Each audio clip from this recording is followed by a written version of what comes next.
예수님께서 이제 마지막 십자가상에서 죽음을 전후로 해서 나타나는 여러 가지 자연 현상들에 대한 것들을 함께 우리가 좀 살펴보려고 합니다. 초자연적인 현상들이 몇 가지가 나오는데요.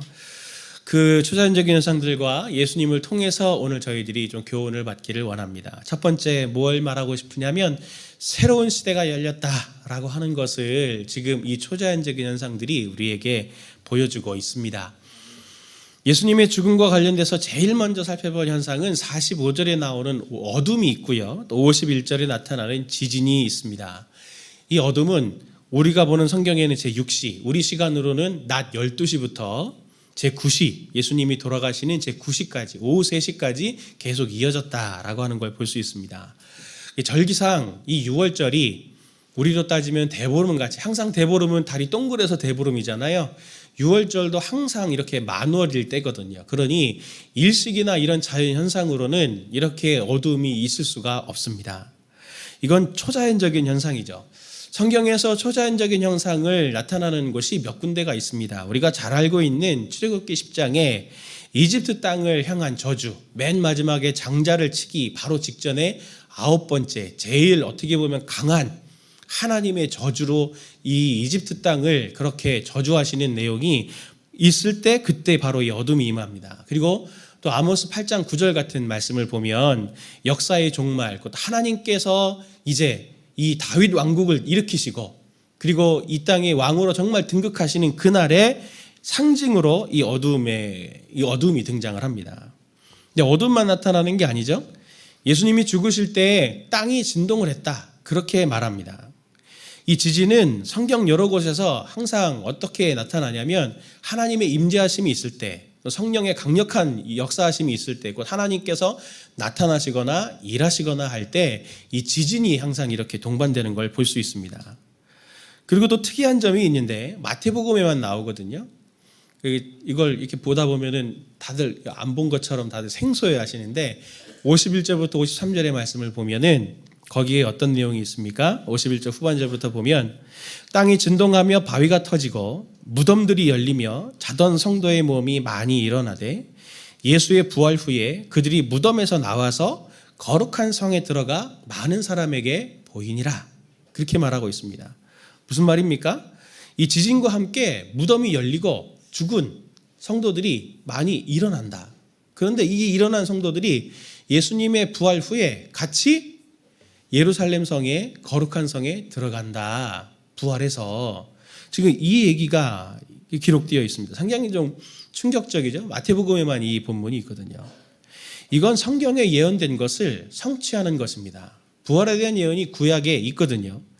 이사야서 26장은 마지막 날 여호와께서 이스라엘을 회복시키실 때, 국가 이스라엘을 회복시키실 때 일어날 예언을 이렇게 말합니다. 이사야서 26장 전체가 그런데 1절, 2절 말씀과 19절, 21절 말씀이 이 핵심적인 내용입니다. 그래서 이 말씀을 같이 함께 우리 읽어보도록 할까요? 그날에 유다 땅에서 이 노래를 부르리라. 우리에게 견고한 성읍이 있으며 여호와께서 구원을 성벽과 외벽으로 삼으시리로다. 너희는 문들을 열고 신의를 지키는 의로운 나라가 들어오게 할지어다. 주의 죽은 자들은 살아나고 그들의 시체들은 일어나리이다. 티끌에 누운 자들아 너희는 깨어 노래하라. 주의 이슬은 빛난 이슬이니 땅이 죽은 자들을 내놓으리로다. 내 백성아 갈지어다. 내 밀실에 들어가서 내 문을 닫고 분노가 지나기까지 잠깐 숨을 지어다. 보라, 여호와께서 그의 처소에서 나오사 땅의 거민의 죄악을 벌하실 것이라. 땅이 그 위에 잦았던 피를 드러내고 그 살해당한 자를 다시는 덮지 아니하리라. 아멘. 1절에 그날에라고 하는 말이 일반 명사지만 유대인들은 그날 그러면 여호와께서 우리 이스라엘을 회복시키시는 날이다. 이렇게 딱 생각을 합니다.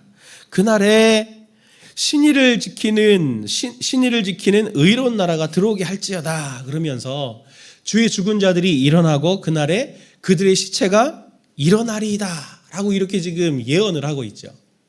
그러니 오늘 이 지금 예수님이 죽은 때 무덤이 열리고 이 죽은 자들이 일어나서 예수님의 부활에 하고 나신 후에 이들이 거룩한 성으로 들어간다고 하는 것은 뭘 지금 유대인들한테 말하고 있냐면 우리가 그렇게 꿈꾸었던 다윗 왕국을 하나님이 지금 우리에게 선물로 주셨구나. 그걸 딱 느끼게 해주죠. 이런 초자연적인 현상들은 우리에게 기적인가 싶지만 유대인들에게는 아주 선명한 징조입니다. 예수님의 죽음과 관련된 초자연적인 어둠, 그리고 하나님께서 진나고 계심을 어둠으로 보여주셨고 지진을 통해서 하나님이 지금 임재하시고 일하고 계시다라고 하는 것을 보여주고 예수님의 죽음과 함께 무덤이 열리고 죽은 자들이 일어난다라고 하는 것을 볼 때 아마 바리새인들은 깜짝 놀랐을 거예요. 왜냐하면 그들이 꿈꿨던 하나님의 나라가 이렇게 왔단 말인가. 이 모든 것들이 그날 여호와께서 일어나시는 날 여호와께서 일어나셔서 우리의 모든 원수에게 대하여 복수해 주시고 우리가 원수에게 당한 대로 모든 억울함을 갚아주시는 풀어주시는 그 신원의 날이 바로 하나님의 그 날이 이렇게 임했단 말인가 라고 하는 메시지를 지금 하나님이 부인할 수 없게 선명하게 보여주시는 것이죠. 무덤들이 열리며 자던 성도의 몸이 많이 일어난 것 한번 생각을 해보십시오. 그들이 그렇게 일어난 것은 죽음이 무덤이 성도들을 사람들을 토해낸 겁니다. 죽음이 삼켰다가 그 성도들을 다시 토해낸 거죠. 예수가 죽음의 권세를 깨어냈습니다. 완전히 박살냈어요. 예수의 권세가 성도들에게 전가돼서 그들도 죽음을 이길 권세를 이렇게 가졌다라고 하는 것을 보여주는 겁니다. 사단은 예수님을 끊임없이 모욕을 하면서 네가 십자가에 내려와서 하나님의 아들인 걸 증명해 하다가 네가 실패를 하든 아니면 거기서 죽든 너는 반드시 실패할 거야 라고 그렇게 예수님을 조롱했지만 예수님은 십자가에서 죽음으로 오히려 내가 생명을 가지고 오는 자다. 죽음을 내가 이길 수 있는 자다라고 하는 것을 보여줌을 통해서 인류의 원수인 사단의 머리를 깨는 그들의 최고 무기인 죽음을 깨는 승리를 우리에게 직접 가져다 주시는 분이다라고 하는 것을 오늘 이 기적을 통해서 우리에게 보여주시는 겁니다. 새로운 시대가 열린 거죠. 새로운 시대. 이제는 죽음도 두렵지 않은 시대가 된 겁니다. 예수님의 죽음으로 인류의 원수인 사단의 모든 세력이 절단이 난 겁니다. 시간이 가면 갈수록 그들은 더 쇠퇴해지고 하나님의 권세는 점점 더 흥왕하게 될 거다라고 하는 것을 지금 보여주고 있습니다. 이것과 함께 놀라운 이적이 하나 더 일어나죠. 27장 51절의 말씀을 보면 이렇습니다. 이에 성소 휘장이 위에서부터 아래까지 찢어져 둘이 되고, 성소의 휘장은 사람들이 들어올 수 있는 그 성소와 더 이상 들어가지 못하는 하나님의 법궤가 있는 지성소를 가름하는 그 천 같은 카펫 같은 천입니다. 이걸 왜 만들어뒀냐면 사람들이 하나님 앞에 나올 때 죄가 있으니까 하나님께 더 가까이 가면 그 죄 때문에 죽음을 당할까 봐 안전장치로 이 휘장을 만들어 놓은 것이죠. 그런데 마태는 아주 섬세하게 묘사하는데 이 휘장이 어떻게 찢어졌다고 합니까? 위로부터 아래로 찢어졌다고 합니다. 성도님들이 휘장을 찢는다 그러면 어디서부터 찢어지겠습니까? 그렇죠. 사람이 찢은 게 아닙니다.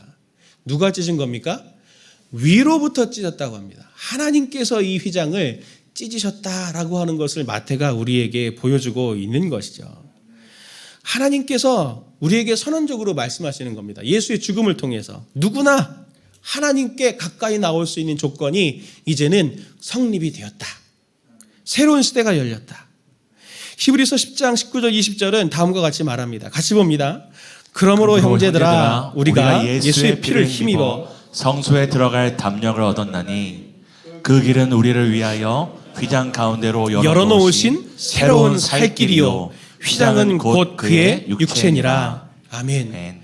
자신의 육체를 휘장 삼아 십자가에 못 박음으로써 휘장 가운데로 열어두신 새로운 살 길을 예수께서 우리에게 열어놓으셨다. 하나님께서 그렇게 우리에게 선물로 주셨다라고 하는 것을 말합니다. 성전이 그래서 이제는 필요 없게 된 거죠. 아니, 이제는 용도 폐기된 것입니다. 예수님이 말씀하셨던 것대로 이 성전을 헐라 그러면 내가 사흘 만에 일으키리라 라고 하셨던 주님의 말씀이 이제 성취가 되는 거죠. 우리에게 새 시대가 열리는 것입니다. 에베소서 2장 16절 18절 말씀처럼 또 십자가로 이 둘을 한 몸으로 하나님과 화목하게 하려 하심이라.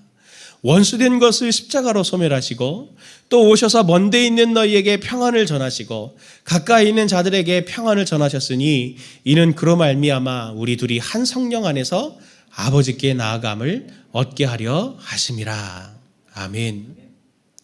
하나님과 화목하게 될 길이 열리게 된 겁니다. 하나님과 그의 아들 예수와만 관계 맺는 독점적인 관계가 이제는 예수 그리스도의 그 십자가 피를 믿는 우리에게도 그것이 선물로 주어진 것이죠. 제가 한번 말씀드린 적이 있나요? 제가 아는 지인분의 지인분의 일행을 그 출국하는데 도와드리려고 공항에 제가 라이딩을 한 적이 있습니다. 그분 중에 한 분이 미국 시민권자예요. 이제 공항 보통 일찍 가잖아요. 제가 이렇게 기다리고 있는데 같이 갔던 일행분이 막 그렇게 시민권자인 그분을 보고 여권을 좀 보여달라고, 그래서 여권을 보여주시더라고요. 했더니 여권에 위에 영어로 패스포트 써 있고 가운데 뭐가 있습니까? 독수리가 있습니다. 미국의 상징인 독수리가 크게 한 절반만하게 있어요. 절반만하게 있고 거기 밑에 유나이티드 스테이츠 아메리카 이렇게 쫙 써 있죠. 그걸 얼마나 부러워하든지 이게 있으면 똑같은 얼굴이거든요. 우리 동양인이 한국 사람이에요. 근데 시민권자예요. 그분은 똑같은데 그걸 막 부러우면서 이게 있으면은 세계 어디에 나갈 수가 있어요. 검역도 그렇게 쉽게 패스할 수 있고 통로도 달라요. 지금은 많이 달라졌겠죠. 그 당시만 해도 꽤 한 20년 전이었으니까. 그러니 너무 부러워하는 거예요. 제가 볼 때 그게 되게 생소했어요. 타고 오기 전까지, 공항에 오기 전까지 그냥 똑같은 한국 사람이었는데 공항에 딱 오는 순간 한국인과 미국인인 거죠. 근데 그걸 제가 보면서 사실 이 미국이 이 독수리를 딴 건 로마의 그 영향을 받은 거거든요. 특권의 특징이 있습니다. 특권이 뭐냐면 써야 특권이에요. 써야 특권인지 압니다. 특권이 있어도 안 쓰면 특권이 있나 없나 몰라요. 이분이 미국인인지 한국인인지 말하기 전에, 한국 공항에 딱 가기 전에, 드러내기 전에 이분이 특권이 있는지 없는지 알 수가 없잖아요. 특권은 써야 특권입니다. 제가 이 말씀을 왜 드리냐? 예수님께서 오늘 우리에게 주신 이 이적들은 예수님이 이런 분이나 저런 분이나 새 시대를 열어주셨다 이 설명을 하기 위한 게 아닙니다. 오늘 이 글을 읽고 오늘 이 말씀을 듣는 우리 성도님들에게, 바로 성도님들에게 이 희생, 십자가가 우리 성도님들에게 어떠한 특권을 줬는지에 대한 것을 설명하길 원하는 거죠. 내가 가진 게 어떤 거다라고 하는 걸 알기를 원하는 겁니다. 그리고 쓰기를 원하는 겁니다. 이 문제는 뭡니까? 내가 그런 특권이 있는지도 모르고 써야 되는지도 몰라요. 어떻게 쓰는지도 모릅니다. 예수님은 십자가로 성도님들에게 새롭고 산 길, 하나님과 화목하게 되는 특권을 가졌다고 하는 것을 말하고 있는데, 제가 거꾸로 여쭤보겠습니다. 성도님들 하나님과 화목하십니까? 하나님을 두려워하고 있는 것은 아닙니까? 예수님이 하나님의 모든 심판을, 저주를 받아서 자기 몸에 다 짊어지셨고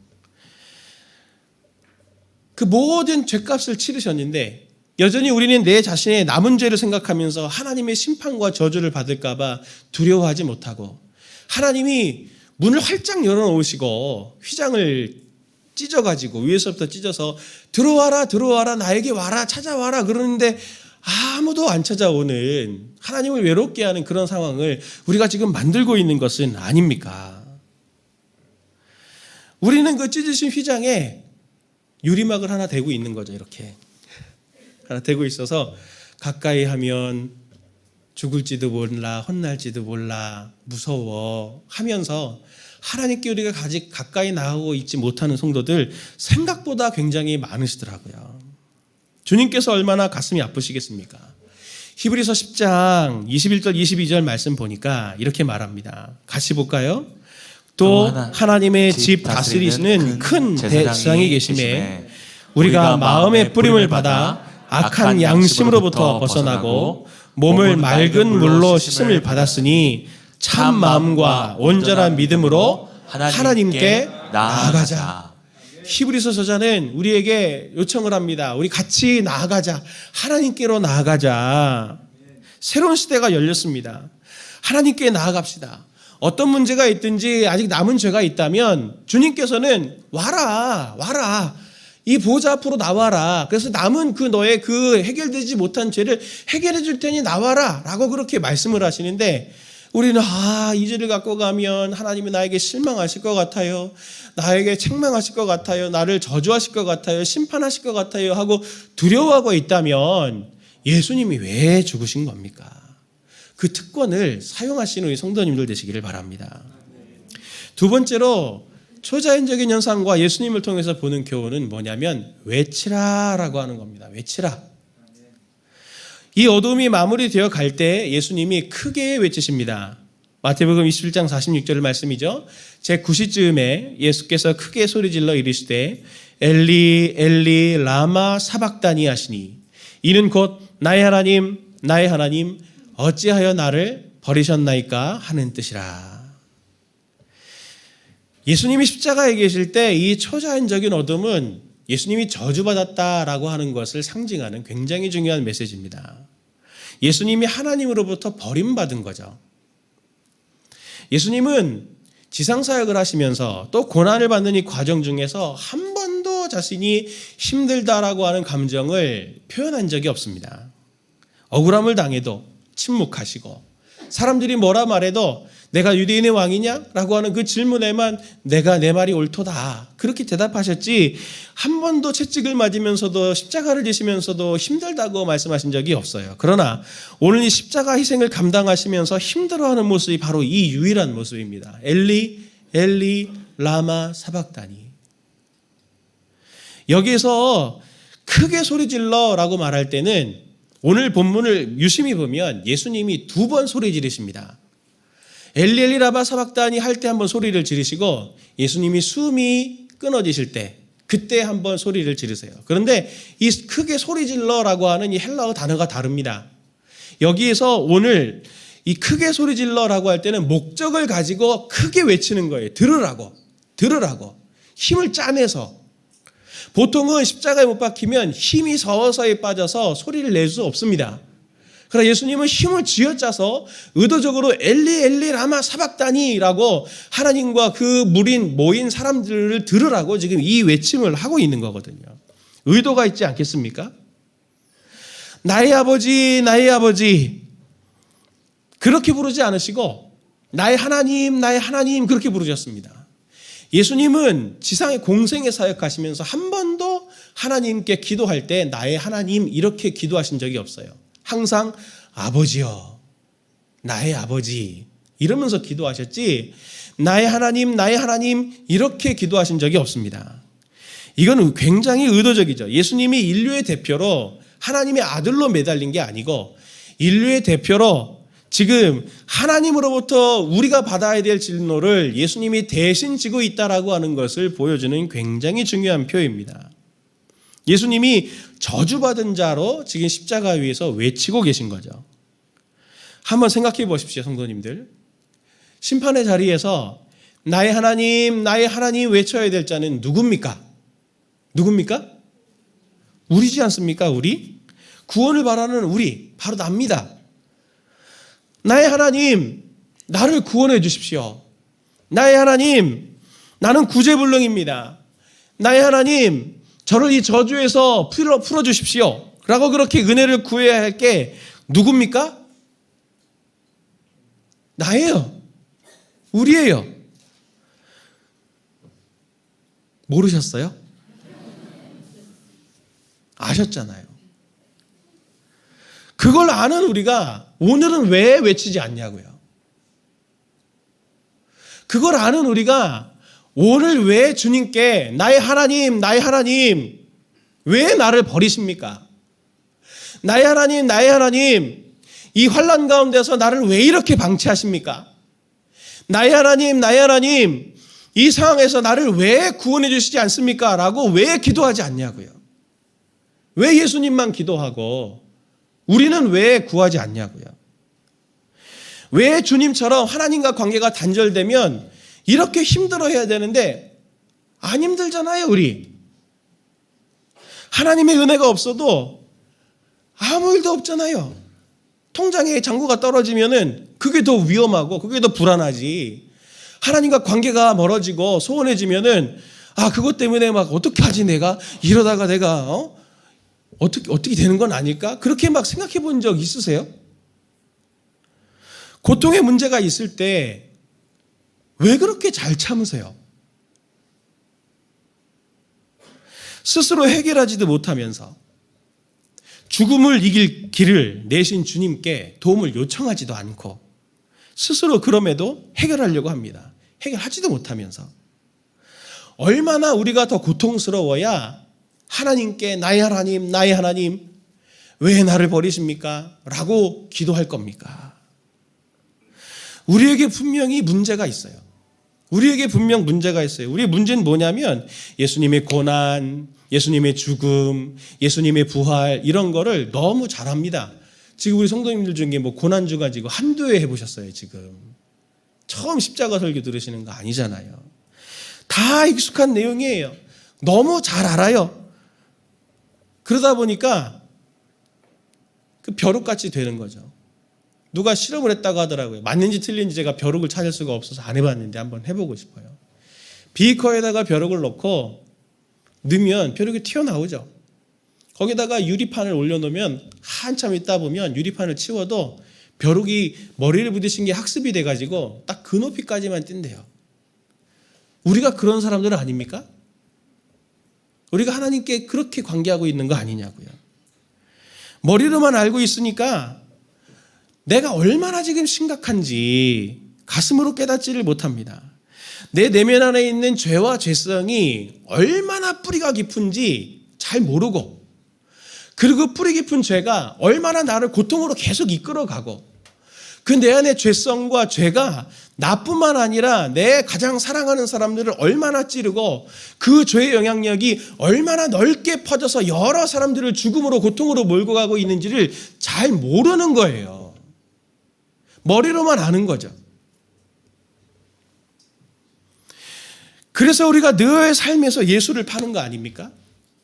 나의 욕심을 위해서 가룟 유다처럼 조금에 1,500만 원 조금은 아니죠. 이 수익을 위해서 여전히 나를 믿고 예수를 팔고 마음이 무감각하고 무뎌진 우리들 아닙니까? 이 고난 주간을 지나면서 우리에게 필요한 은혜가 무엇입니까? 우리 성도님들에게 그걸 정말 구하셨으면 좋겠어요. 주중에 훈련을 하는데 훈련을 이렇게 쭉 마치고 마지막 정리하면서 이렇게 나누는데 한 집사님이 그런 얘기를 하시더라고요. 눈물을 보이면서 얘기를 하세요.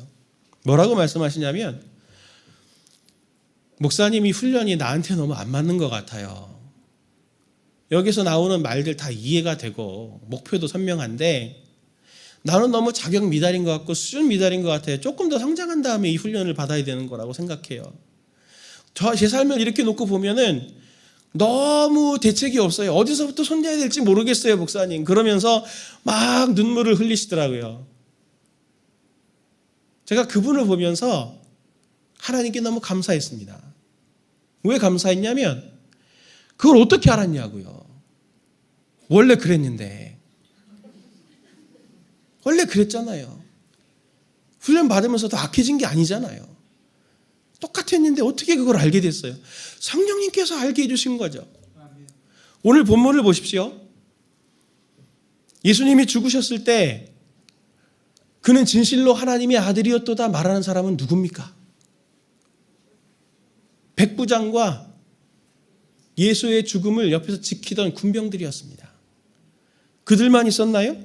막달라 마리아, 야고보, 요셉 어머니 마리아와 세베대의 아들 요한의 어머니도 다 있었네요. 대제사장도 있고 바리새인도 있었네요. 그들은 왜 그는 진실로 하나님의 아들이었도다라는 말을 왜 못합니까? 똑같이 봤는데. 그게 영적인 세계의 신비예요. 오늘 우리가 회복해야 될 건 머리로 하는 것이 아니고 그 성도님처럼 성령님께서 우리의 마음을 만져주셔서 내가 얼마나 이렇게 자격이 없고 내가 얼마나 이렇게 망가진 데가 많고 내가 정말 하나님의 은혜 없이는 어떻게 살 수가 없고 정말 하나님의 도우심 없이는 아무것도 할 수 없다라고 하는 것을 고백할 수 있는 그 사람이 진짜 하나님의 은혜를 경험하고 진짜 믿음이 좋은 상황인 것입니다. 주님은 이 성도님처럼 영적인 감각이 있으라고 오늘 우리에게 이렇게 외치시는 거예요. 나의 하나님, 어찌하여 나를 버리셨습니까? 우리가 안 외치니까 주님이 대신 외치는 거죠. 나의 하나님, 어찌하여 나를 버리십니까? 지금도 그렇게 말합니다. 우리가 연약해서 할 수 없는 그것을 성령님이 도우시는데 말할 수 없는 탄식으로 우리를 위하여 친히 간구하신다 그렇게 말씀하잖아요. 우리는 뭘 기도해야 될지 알지 못해도 성령님께서는 우리 안에 계셔서 통곡하시면서 우리를 보면서 주님 어떡합니까? 이 아들이 이 딸이 이 죄로 인해서 자꾸 자기 발등을 찍고 있습니다. 주님 불쌍히 여겨 주십시오. 이 아들이 이 딸이 이 연약함과 죄 때문에 자기의 사랑하는 가족들에게 끊임없이 지금 이렇게 고통을 안겨주고 있습니다. 불쌍히 여겨 주시고 회복시켜 주시고 구원하여 주옵소서라고 하는 성령님의 기도가 지금 오늘 우리의 귀에 들리는 게 이 고난주간에 우리가 회복해야 될 내용인 겁니다. 요한계시록 3장 15절부터 19절에 라오디게아 교회에 대해서 주님이 이렇게 말씀하십니다. 내가 내 행위를 아노니 내가 차지도 아니하고 뜨겁지도 아니하도다. 내가 차든지 뜨겁든지 하기를 원하노라. 내가 지같이 미지근하여 뜨겁지도 아니하고 차지도 아니하니 내 입에서 너를 토하여 버리리라. 내가 말하기를 나는 부자라 부요하여 부족한 것이 없다 하나 내 곤고한 것과 가련한 것과 가난한 것과 눈먼 것과 벌거벗은 것을 알지 못하는도다. 내가 너를 권하노니 내게서 불로 연단한 금을 사서 부요하게 하고 흰옷을 사서 입어 벌거벗은 수치를 보이지 않게 하고 안약을 사서 눈에 발라 보게 하라. 물은 내가 사랑하는 자를 책망하며 징계하노니 그러므로 내가 열심을 내라 회개하라 돌이키라. 주님이 오늘 우리에게 기회를 주십니다. 성도님들, 우리 성도님들을 들으라고 주님이 말씀하시는 거예요. 엘리 라마 사박다니. 나의 하나님 어찌하여 나를 버리셨나이까. 그렇게 우리가 기도하기를 주님 원하시는 겁니다. 나의 하나님 나를 불쌍히 여겨주세요. 이 절규가 담긴 간구를 하나님 앞에 올려드리는 이 저녁 되기를 원합니다.